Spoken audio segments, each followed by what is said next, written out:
the other movie that we watched, I'm not going to pop up a trailer, but the other movie that we watched that I really, really like this movie. It's like a really cult classic horror movie, but nowadays watching it with the condensation of what's actually happened with the writer and the director. So it's a movie called Jeepers Creepers. You ever seen Jeepers Creepers? Yeah, there was honestly not a big of I'm a big fan. You know what? It's the first new monster that ever came out besides the classic monster movies that was actually pretty cool. He came with his own set of rules. He had to eat your eyes to see, eat your lungs to breathe every 23 years for 23 days. Yeah. Very cool. Demonic flies, but this whole, so not to get into I don't know much about stuff. the director, so I don't know what's going on with that. That's the director's name. It's old news. We're not touching on anything new here, but the director's name is Victor Salva, writer and director of Jeepers Creepers 1 and 2 and a couple of other things. But he is a convicted convicted. I'm going to say a P word. So I'm not going to get into. So I don't want to get into too many. But guilty, found guilty. There ain't no ifs, ands, or buts about it. And the whole when you watch the movie, man, it has some weird scenes on how he's smelling underwear and licking faces, and it creates a weird connotation. A little Hollywood, brother. Getting into the sequel with the kids on the bus and all that, and. It creates a creepy feel when you watch it again. I love Justin Long. I thought he did a great job. And again, full spoilers if you haven't seen Jeepers Creepers, full spoilers, but that ending. I don't really can tell you of another horror movie that kind of messed me up like that. Like hearing him screaming in the dark and you hear those sounds and you hear that really messed up song playing. You tell me another movie that ended. Yes. And especially of a character like an actor like Justin Long. I don't think anybody expected, him to really He's supposed to be the star. The star doesn't die. Oh man, that movie really again just. Well, how did she feel about them?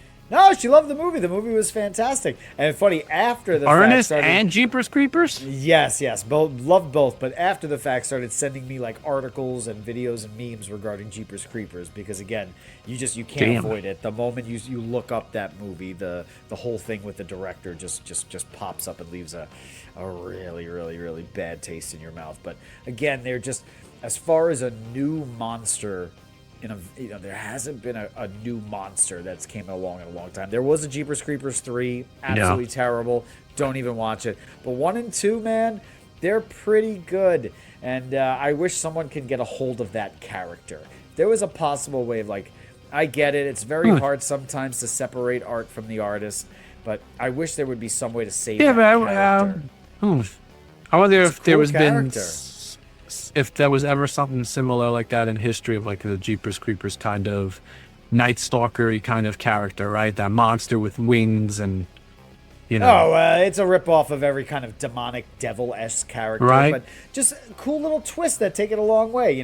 Every 23rd spring for 23 days, that whole kind of aspect was really, really, really cool. You can't reason with it. Another pure killing machine, needs your eyes to see, needs your lungs to breathe kind of thing. Captivating character that is going to be completely lost to time. Any horror movies on the horizon that you plan on watching? Well, as far as time of filming this, it's October 9th today. So now we're going to get into the nitty-gritty. We watched some lighthearted stuff. There's a movie called Haunted House. So Marlon Wayans, after the success of... It's a funny movie. So, after Scary Movie that the Wayans lost Scary Movie, he did a spoof of Paranormal Activity, and it was called Haunted House. Kind of funny movie. There's 2 movies out. So we've been for the hardcore hardcore. That's House on Haunted Hill or the that's Haunting. That's going to be on the lineup. Well, on my lineup, I have we have Demon Knight, which we still haven't watched. That's on the lineup. Demon Knight's not really. That's like a bridge. Kind of funny. It's a bridge. That's kind of funny. It's a bridge movie. It's a bridge. One of my personal Halloween faves is I can't wait to watch is 30 Days of Night. Have you ever seen 30 Days of Night? The Vampires in Alaska. Oh, the Vampires in Alaska. That one's crazy. Where are you? Dream Theater. Oh, come on. Don't hide on me. There we You can't find it. Dream Theater. Oh, yeah. Soon Yeah. I actually got it before it was a movie. But that movie, I love. What a setup. And no spoilers. We'll talk about it after we watch it. I'll just give a little setup. So, you know, there's a place in Alaska where it stays dark for an entire month. And what a better place for vampires to go than to go hang out at a place where it's completely dark for a month. But we'll talk about that when we get to it. But we have a whole list of movies downstairs. And as we get closer to the end of the month, we're going to start getting into some more classic characters. Oh, you know what we did watch? Again, lighthearted and very fun. Freddy versus Jason. You ever see Freddy versus Jason? Yes, that is a lighthearted. Come on, it's fun, man. It's a good movie. On rewatch, it's fun. Slapstick. If you walk into that knowing it's going to be a comedy and you don't really treat it like a horror, it's a lot of fun. It's a good movie. Yeah, I haven't seen. Like I said, there hasn't been too many horror movies. I gotta see what's on the Tubi, and I try not to. Dude, it's my favorite way to watch. It's the favorite way to watch movies right now, but.